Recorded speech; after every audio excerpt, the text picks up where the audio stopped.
These were the best highlights from today's LEC matchup. Click that subscribe button faster than Ramus can say, okay. See you on the next one. Seeing it in the OniviaL, but I still think like trying to get into those positions is going to be really tough, where you are essentially just getting annihilated, right? Flashing in from the Antonio, an ult coming in from Juhan. Like, there are very few people that can really set you up. But bot side, it's a good interrupt though. Ignar actually outplayed Trimby's engage and outplays it again. Jankos is out, but now Patrick with no summoners left, it might not be enough. Brand comes into fruition, the Gravitum as well. An easy first blood right where they need it. Double crab into a bot lane gank from Jankos. Really good stuff though. Slow CS lead. I want to highlight how this isn't normal. Usually it's very much a Kennen favorite matchup, as most matchups are as the ranged into the melee. Nice. And yet Wunder is winning.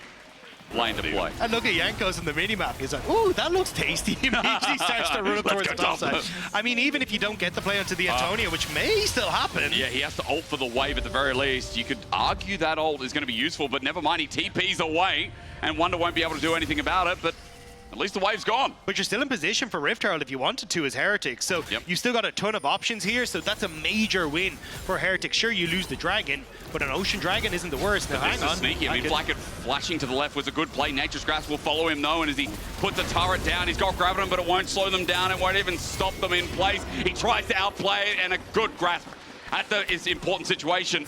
But Juhan still ends up taking him down. Yeah, take a look at the other side of the map. Wunder is one-shotting his turrets. The Antonio is having a really rough time this game, having to ult multiple waves to be able to stay alive, thinking that he's potentially going to get cross-map and dove on, and having to TP out. It's been absolutely miserable. Wunder putting on Clinic here, down in the bot side dive though. Yeah, Flackett with those chakrams trying to make it work, but at the very least they get the bot lane tower with Jackies. The first turret trade does go to the top side first for Wunder, more importantly. I mean, this Aatrox is going to be a dream. 17 potentially get collapsed on.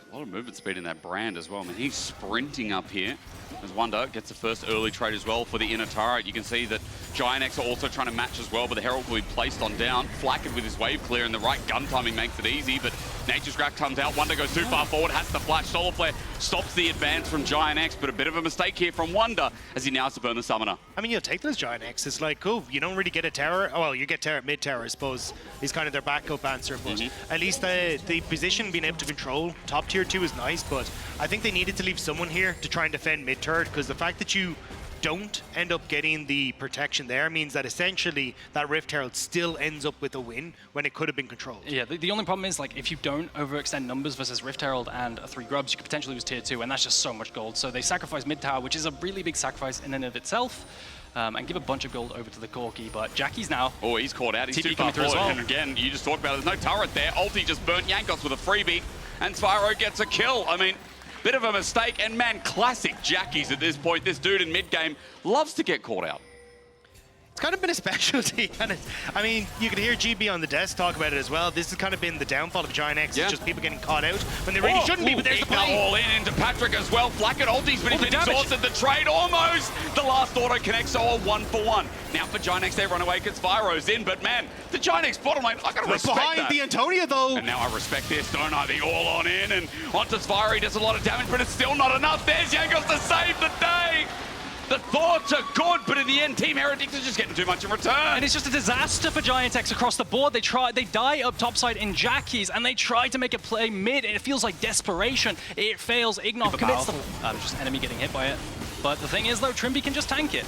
They still get the Dragon anyway, as Team Heretics don't seem in position to get it. They seem really intent on getting that tier 2 up topside, constantly committing numbers. He's waiting forward. This is a Baron start. I was waiting. They're standing in front. Let's see how they go. Zweiro's TP is almost off cooldown there. Double AD carry plus a Maokai with the Andrews. That's a decent amount. TP first, though. Of damage. Yeah, Zweiro's TP should be up now, so he can join as well. This is fast. in. I mean, with Lucian in now, it definitely will be. But Trimby, Jankos here, it's going to be flipped at this rate at 3.5k. It's still being taken down. Team Heretics take the leash. Wunder, though, just gets shredded. Jackies comes in and the Antonio gets the backline. Team Heretics were torn apart. The Baron never de-aggroed. And the Baron take turn to turn.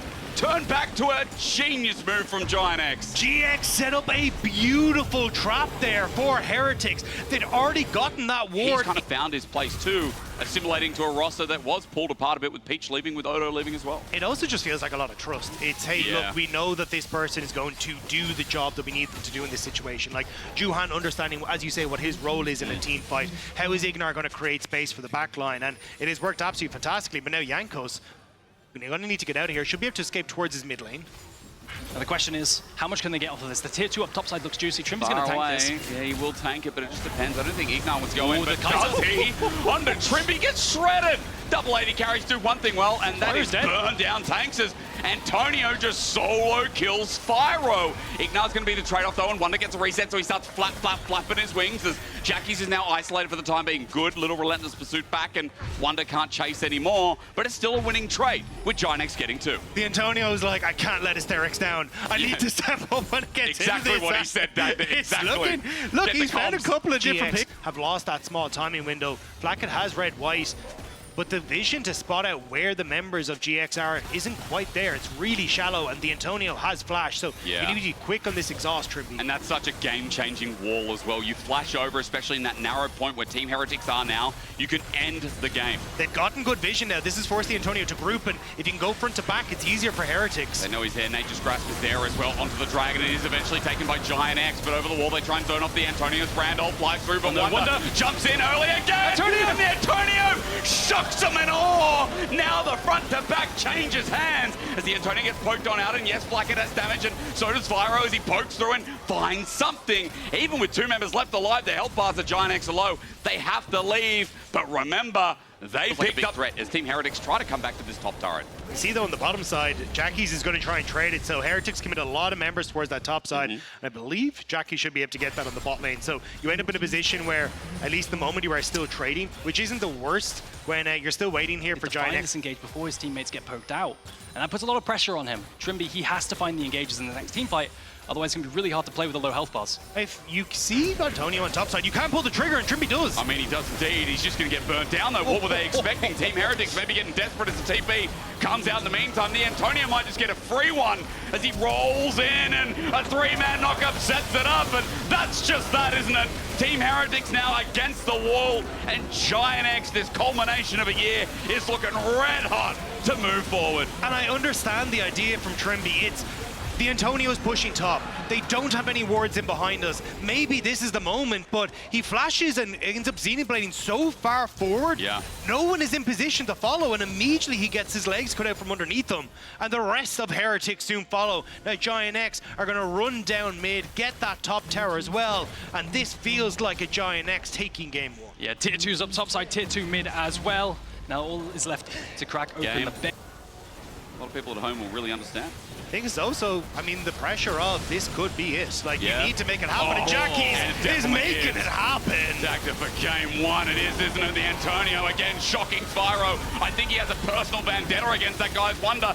Tanks and drains, but then can't drain any more tanks. At the end, GIANTX have 1 member left standing in their way. A base to crack and a game to clean up now. And it's all going down the drain for Heretics. They can't keep control of this Blackett. Needs to be a 1-man army, but everyone has abandoned him, and GIANTX are just going to crush through. Ulti comes through. Blackett, a shield is there. Aragon, it doesn't matter. It doesn't. I know. You're just going to tell me that it's over, aren't you? Because GIANTX, as they crush through game number 1, they're going to date with Destiny, move to match point to try and make some of... These were the best highlights from today's LEC matchup. Click that subscribe button faster than Ramus can say, okay. See you on the next one.